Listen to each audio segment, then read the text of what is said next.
Ah, kids. All right. We're gonna do a little problem here, and this time we want to determine the speed of light in water, and my index of water is 1.33. So I'm going to have to use my equation, which is N equals C over V. Now remember, N is the index of refraction. C is the speed of light in a vacuum, which is always 3 times 10 to the 8th meters per second. Always, always, always.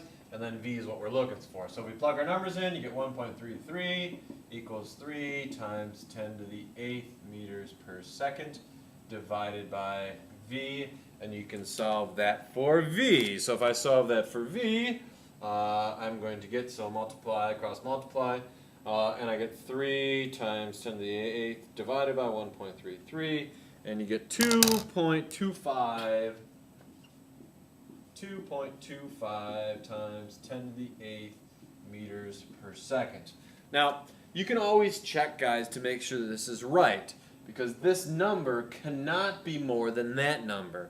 If you ever work out your speed and it comes out to be more than the speed of light, that's impossible. So try again, do your math again. But that is there. The other thing I want to note is that if you notice, the index of refraction doesn't have units. Remember, you can think of it two ways. I have meters per second over meters per second. Well, meters per second go away, and I end up with nothing.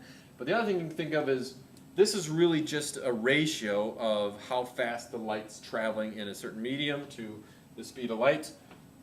So this means, what this actually means is in water, the light is traveling 1.33 times slower than in a vacuum. Love it. Bye, kids.